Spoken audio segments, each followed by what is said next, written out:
प्रिय मित्रों, नमो नमः। मैं संजय मौर्य इस YouTube चैनल संस्कृत कौमुदी में आप सभी लोगों का हार्दिक स्वागत करता हूं। मित्रों, हम लोग अध्ययन कर रहे हैं डॉक्टर बाबूराम सक्सेना की पुस्तक संस्कृत व्याकरण प्रवेशिका से कारक विचार का। और हम लोग पिछली कक्षा तक इसके पृष्ठ संख्या 207 पर दिए हुए पंचमी विभक्ति में जुगुप्सा विराम प्रमादार्थानाम उपसंख्यानाम वार्तिक तक अध्ययन कर चुके हैं। और आज की कक्षा का उसके आगे पृष्ठ संख्या 208 पर दिए हुए वित्रार्थानाम भय हेतु इस सूत्र से अध्ययन प्रारंभ करना है।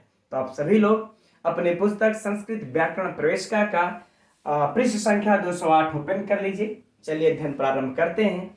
आज मित्रों समय कम है, तो आज थोड़ा सा कम ही सूत्र को हम लोग देखेंगे। ज्यादा समय तक आज अध्ययन नहीं हो पाएगा।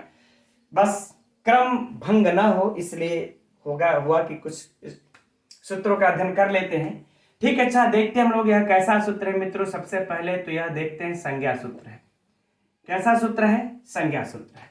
कौन सी संज्ञा कर रहा है? अपादान संज्ञा कर रहा है। अपादान संज्ञा कर रहा है, इतना कंफर्म? ठीक। अब किसकी कर रहा है, किस कंडीशन में कर रहा है, तो देखते हैं। कह रहे हैं कि भी और त्रा अर्थाना, इस अर्थ को हम लोग भी और त्रा के दोनों के साथ जोड़ देंगे। किसके साथ? इस भी के साथ भी और त्रा, ये दोनों धातुओं के साथ हम लोग जोड़ देंगे। किसको? इस अर्थ को। तो कह रहे हैं कि भी और त्रा अर्थ में जितने भी धातु आती हैं, है ना, उसमें जो भय का जो हेतु होता है, जो भय का जो हेतु होता है उसी की अपादान संज्ञा हो। किसकी हो? जो भय का हेतु हो। राइट। तो अब इसका उदाहरण हम लोगों को मित्रों प्राप्त होता है। चलिए उदाहरण देखते हैं कि चौराद विभेति। ठीक, चोर से डरता है ना। अब यहां पर मित्रों क्या हो जाएगा? चोर से डरता है। तो चोर से डरता है, तो ये विभेतु यहां पर हम लोगों को देखिए भी धातु आई हुई है, कंफर्म है। अब इस भी धातु में जो डरने की जो बात हो रही है, इस डर का हेतु कौन है? यह चोर है। और यही कह रहे हैं कि भय का जो हेतु होता है ना, तो भी हेतु अर्थात यहां पर जो भय का हेतु है वह कौन है? चोर है। तो इस चोर की कौन सी संज्ञा हो जाएगी मित्रों? अपादान संज्ञा, है ना। चोर की कौन सी संज्ञा हो जाएगी? अपादान संज्ञा। ठीक। अब प्रश्न अपादान संज्ञा। अब प्रश्न उठता है मित्रों हम लोगों के लिए परीक्षा का यह कि किस सूत्र से इसकी अपादान संज्ञा हुई है। तो इसी वित्रार्थानाम भय, है ना, इसी सूत्र से वित्रार्थानाम भय हेतु सूत्र से इसकी अपादान संज्ञा। और फिर प्रश्न उठता है कि इसमें किस सूत्र से पंचमी विभक्ति हुई है, क्योंकि हम लोगों के परीक्षा का प्रश्न यही है ना।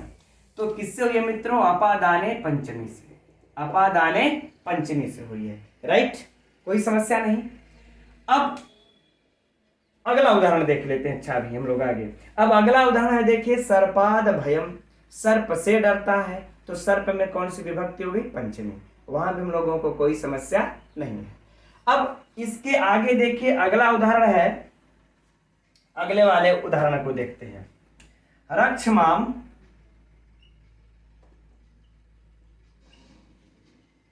रक्षमाम नरक पातात, रक्षमाम नरक पातात, है ना। नरक से मेरी रक्षा करो। अब देखिए त्रा धातु आ गई रक्षार्थ में, है ना। त्रा अर्थात रक्षा। तो यहां पर देखिए यार रक्षार्थ में आ गई नरक पातात। नरक से हनि कि जो यह नरक पात है, इस नरक में गिरने से, नरक पात से मेरी रक्षा करो, है ना। तो मित्रों यहां पर जो है देखिए रक्ष धातु है। कौन सी है? रक्ष धातु, जो कि त्रा के अर्थ में आई है, रक्षा करने के अर्थ में आई है। और किससे रक्षा करना है? इस नरक पात से रक्षा करना है। अतएव यहां पर इस नरक पात की अपादान संज्ञा होगी। कौन सी संज्ञा? अपादान संज्ञा। किस सूत्र से हो जाएगी मित्रों? इसी वित्रार्थानाम भय हेतु से इसकी अपादान संज्ञा। और फिर अपादाने पंचमी से इसकी कौन सी हो जाएगी? पंचमी विभक्ति। तो हम लोगों के लिए मित्रों सरल सा सूत्र है, इसमें बहुत ज्यादा विशिष्ट कुछ बताना भी नहीं है। हम लोगों के लिए जो परीक्षा का प्रश्न होगा वह यही होगा कि रक्षमाम है ना। हम लोगों के लिए जो परीक्षा का प्रश्न होगा यही होगा कि रक्षमाम ये नरक पातात में किस सूत्र से इस नरक पातात की अपादान संज्ञा हुई है। तो भित्रार्थानाम भय हेतु से। अगला प्रश्न किस सूत्र से इसमें पंचमी विभक्ति हुई है, तो अपादाने पंचमी से। यही दो प्रश्न इसमें भी होंगे, है ना। इस चौरात विभेद में भी यही दो प्रश्न होंगे, तीसरा इससे प्रश्न कोई नहीं आने वाला। ठीक, अब एक जो तीसरा प्रश्न, इन दो को छोड़ करके जो अगला प्रश्न हम लोगों से परीक्षा में पूछा जाएगा वह यह होगा कि भित्रार्थानाम भय हेतु ये कैसा सूत्र है। यह तीसरा प्रश्न हो जाएगा। तो मित्रों यह कैसा सूत्र है, तो कैसा सूत्र हो जाएगा हम लोगों का अपादान सूत्र है। यह भित्रार्थानाम भय हेतु किस कौन सी संज्ञा करता है। चौथा प्रश्न कौन सी संज्ञा करता है, तो अपादान संज्ञा करता है। ठीक, तो ये प्रश्न, ये मित्रों दो प्रश्न ये हुआ, और चाहे इससे ले लें चाहे इससे ले लें बातें वही होंगी। और तीसरा प्रश्न ये हुआ, चौथा प्रश्न ये हुआ। इन चार प्रश्नों को नोट कर लीजिए। इन चार प्रश्नों के अलावा इस सूत्र से कोई पांचवा प्रश्न पूछा जाने वाला नहीं है, नहीं बनता। अब इसमें एक और उदाहरण ये दिया हुआ है, उसको हम लोग देख लेते हैं। क्या दिया है, भीमाद दुशासनम त्रातुम, है ना। भीमाद दुशासनम त्रातुम, अर्थात भीम से दुशासन की रक्षा करो। तो किससे रक्षा करना है, भीम से करना है ना। त्रा धातु को जो रक्षा करने में उसका हेतु क्या हुआ है, वो त्रा, यानी भीम से रक्षा करना है। तो क्या हो जाएगा मित्रों, भीमाद पंचमी सेम है वही, और यही दो प्रश्न वहां से भी हो जाएंगे, कोई समस्या नहीं।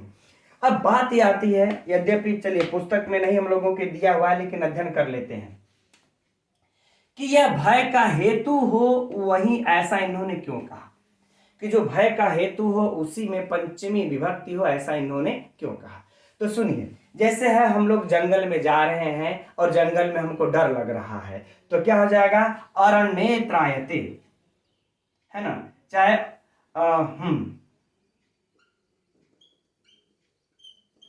अरण्य, चाहे हम त्रायते कर लें चाहे विभेद कर लें, कि जंगल में डरता है चाहे जंगल में अगर रक्षा कर, कुछ भी बात हो। तो जंगल में डर रहा है, तो इसके कारण जंगल है क्या, नहीं, इसका कारण है कि जंगल में डर रहा है तो जो हिंसक जानवर हैं उससे डर रहा है। भय का हेतु वो है ना। इसलिए उस अरण्य में फिर इसकी अपादान संज्ञा इस अरण्य की नहीं होगी। इसमें कौन सी विभक्ति हो जाएगी, सप्तमी विभक्ति।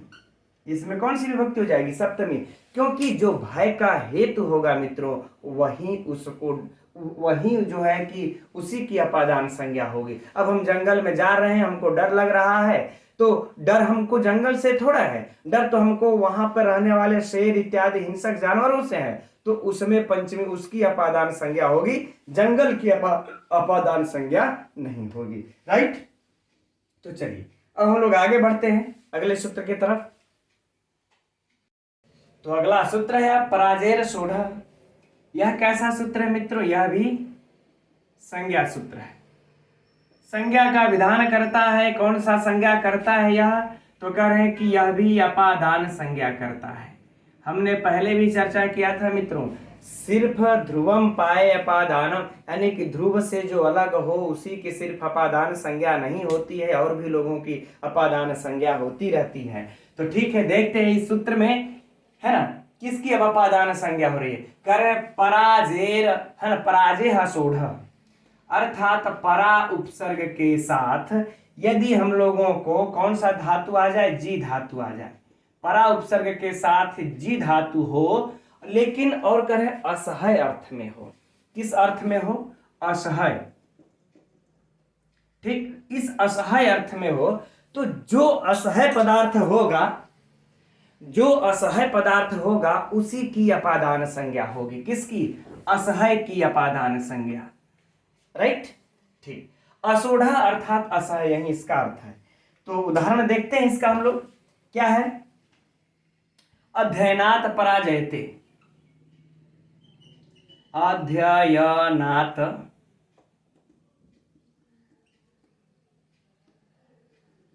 पराजयते, है ना। क्या होगा इसका हिंदी की अध्ययन से, अध्ययन उसके लिए असह्य हो गया है। कोई पढ़ रहा है अब उसके समझ में कोई बातें नहीं आ रही मित्रों, तो अध्ययन उसके लिए क्या हो गया, अब ये अध्ययन असह्य हो गया। ठीक, चलिए हिंदी लिखने की कोई आवश्यकता नहीं है, हिंदी पुस्तक में भी है। तो अध्ययन उसके लिए असह्य हो गया, तो यहां पर असह्य कौन हुआ है, अध्ययन, यह क्या हो गया है, असह्य। तो जो असह्य होगा उसी की कौन सी संज्ञा हो जाएगी मित्रों, अपादान संज्ञा। तो इसकी कौन सी संज्ञा हो गई, अपादान संज्ञा।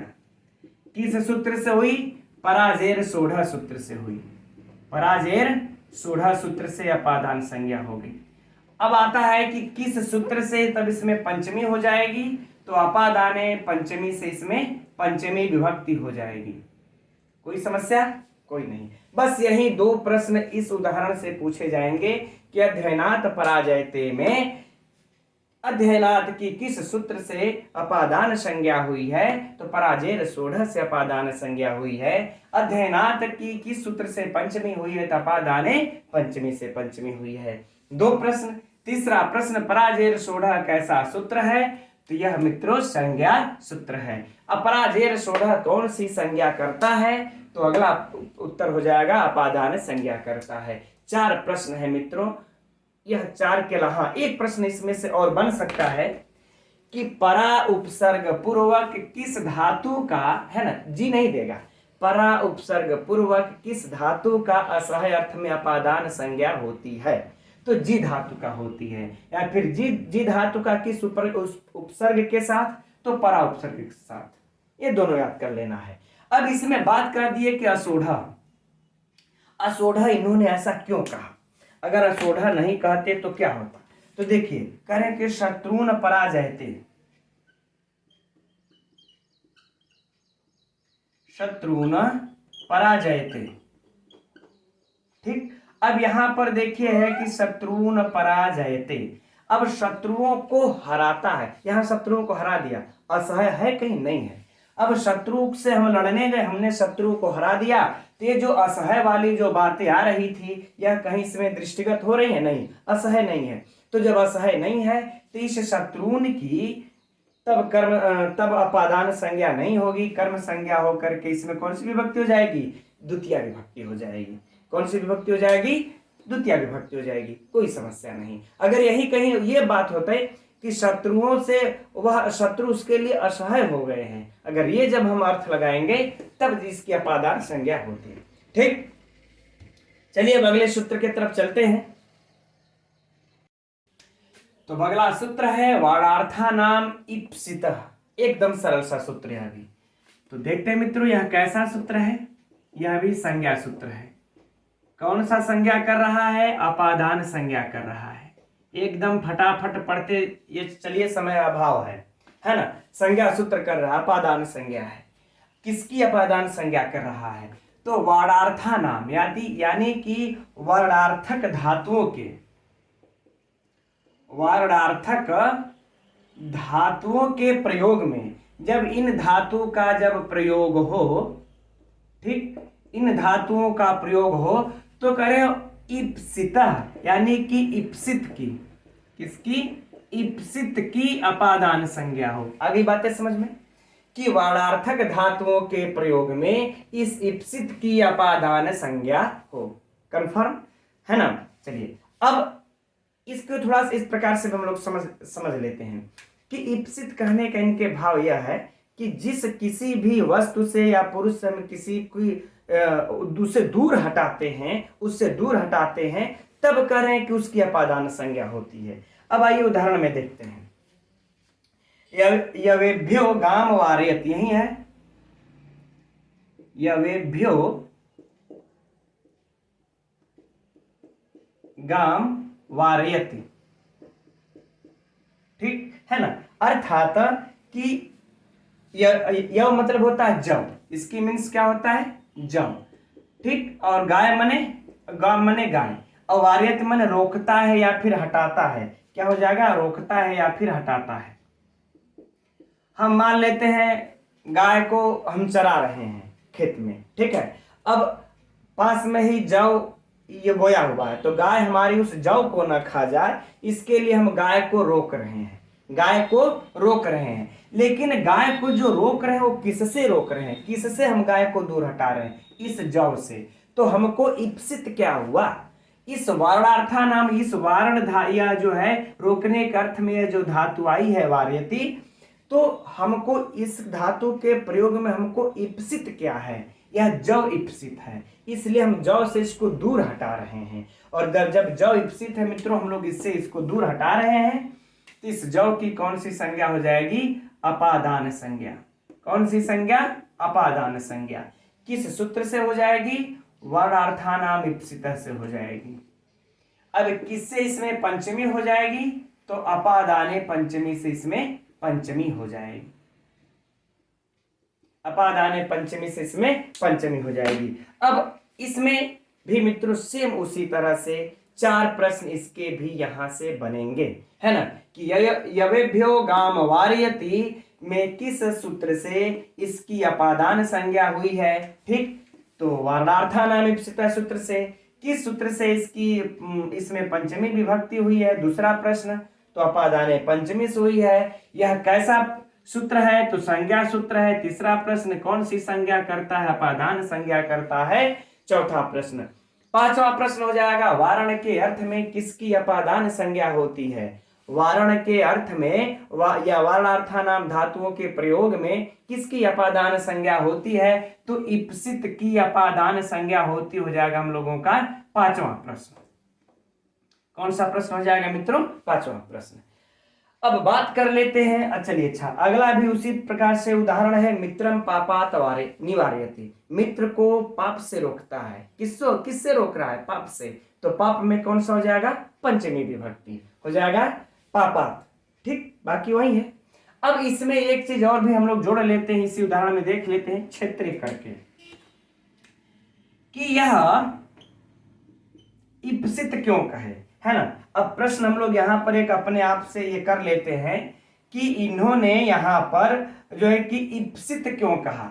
अगर ये इप्सित नहीं कहते तो क्या अंतर पड़ता, तो कह रहे इप्सित इसलिए कहा कि मान लेते हैं, अब इसका अर्थ इस प्रकार से लगा लेते हैं कि खेत में, है ना, खेत क्षेत्र, कि खेत में गाय को जौ खाने से या जौ से रोकता है, तो हमको इप्सित क्या है, खेत नहीं, हमको इप्सित क्या है, जौ, इसलिए जौ की अपादान संज्ञा होगी, इसकी न हो जाए, इसलिए कह दिए कि जो इप्सित हो उसी की हो, तो यहां पर सप्तमी विभक्ति हो जाएगी, ठीक है।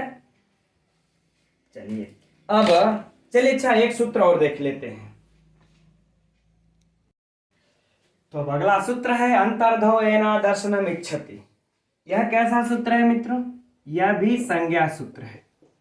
कैसा सूत्र है, संज्ञा सूत्र। कौन सी संज्ञा कर रहा है, तो अपादान संज्ञा कर रहा है।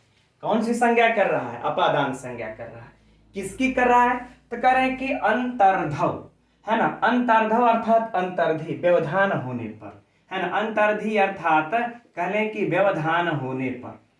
एन अदर्शनम इच्छति, एन माने जिससे, एन अर्थात जिससे, अदर्शनम अर्थात नहीं देखना, छिपना, है ना, जिससे छिपना चाहता है, जिसको नहीं दिखना चाहता है उसकी, जिससे छिपना, इच्छति माने चाहता है, तो करें जिससे छिपना चाहता है उसी की अपादान संज्ञा हो। किसकी, तो करें कि व्यवधान होने पर, अंतर्धी अर्थ में अर्थात व्यवधान होने पर जिससे छिपना चाहता है उसी की अपादान संज्ञा हो, अन्यथा न हो। अगर अलग अलग कंडीशन आ गया तो उदाहरण क्या है मित्र हम लोगों का, मातुः निलीयते कृष्ण, मातुः निलीयते कृष्ण, ठीक, यही उदाहरण है कि माता, अरे कृष्ण जो है किससे छिप रहा है, माता से। कृष्ण जो है माता से छिप रहा है, बीच में किसी का व्यवधान ले लिया, है ना, और ओट ले लिया किसी का, और उससे क्या कर रहा है, कृष्ण माता से छिप रहा है ना। तो जब यहाँ पर कृष्ण माता से छिप रहा है तो यहाँ पर छिपने के, किससे छिपना चाह रहा है, माता से, तो इस माता की क्या हो जाएगी मित्रों, अपादान संज्ञा। किस सूत्र से अपादान संज्ञा होगी? इसी अंतर्धवयनादर्शन मिच्छति से हो जाएगी, है ना। और किससे इसमें पंचमी विभक्ति होगी? तो अपादाने पंचमी से इसमें पंचमी विभक्ति हो जाएगी। राइट, बस यही दो प्रश्न जैसा कि हम लोग अभी तक पढ़ते आ रहे हैं। पहला प्रश्न मातु निलीयते, इस उदाहरण में किस सूत्र से अपादान संज्ञा हुई है? तो अंतर्धवयनादर्शन मिच्छति से। दूसरा प्रश्न किस सूत्र से इसमें पंचमी विभक्ति हुई है? तो अपादाने पंचमी से। तीसरा प्रश्न यह कैसा सूत्र है? तो संज्ञा सूत्र है। चौथा प्रश्न यह कौन सी संज्ञा करता है? तो अपादान संज्ञा करता है। ठीक, बाकी इसमें ऐसा सूत्र में से और कुछ विशिष्ट प्रश्न नहीं बनता। अब हम लोग चर्चा कर लेते हैं एक कि ऐसा क्यों कहा इन्होंने कि जिससे छिपना चाहता है, अगर ऐसा नहीं कहते तो क्या हो जाता? इसके प्रत्युदाहरण में मित्रों दिया हुआ है कि चौरान न दिदृक्षते। यद्यपि हम लोगों के उस पुस्तक में बाबूराम सक्सेना में नहीं है, लेकिन फिर भी हम लोग इसको देख लेते हैं। चौरान न दिदृक्षते, है ना। यह इसी पर मित्रों इसमें जो है कि दोनों बातें आ जाएंगी हम लोगों को कि अगर मान लेते हैं चोर को वह देखना नहीं चाहता, चोर को देखना नहीं चाहता, है ना। तो यहाँ पर जब चोर को देखना नहीं चाहता है, यहाँ पर छिपने की बात नहीं, वो देखना नहीं चाहता है ना। ये अदर्शन मिच्छति नहीं है, छिपने वाली अदर्शन की बातें नहीं आए यहाँ पर, है ना। तो कह रहे हैं कि वह चोर को देखना नहीं चाहता। तो यहाँ पर मित्रों चौरान की, वह सामने है चोर फिर भी, तो यहाँ पर चौरान की कौन सी हो जाएगी? कर्म संज्ञा होकर के इसमें द्वितीय विभक्ति हो जाएगी। ठीक है ना। बाकी और भी इसमें कुछ विशिष्ट बातें हैं, लेकिन छोड़ देते हैं जब पुस्तक में दिया नहीं है। और वैसे भी अगर ये बताते थोड़ा सा मित्रों समय का अभाव है ना। तो आज की कक्षा में इतना ही रहने देते हैं, फिर शाम को मिलते हैं 8 बजे इस किराता अर्जुनियम के अगले श्लोक के साथ, 19वें श्लोक के साथ। अब आज के लिए इतना ही रहने देते हैं। थोड़ा सा शीघ्रता में अध्ययन हम लोगों ने ये किया आज। अगर आप लोगों को समझने में कोई असुविधा हुई होगी तो उसके लिए हमें खेद है। चलिए अब हम लोग शाम को मिलते हैं 8 बजे। तब तक के लिए मित्रों नमो नमः।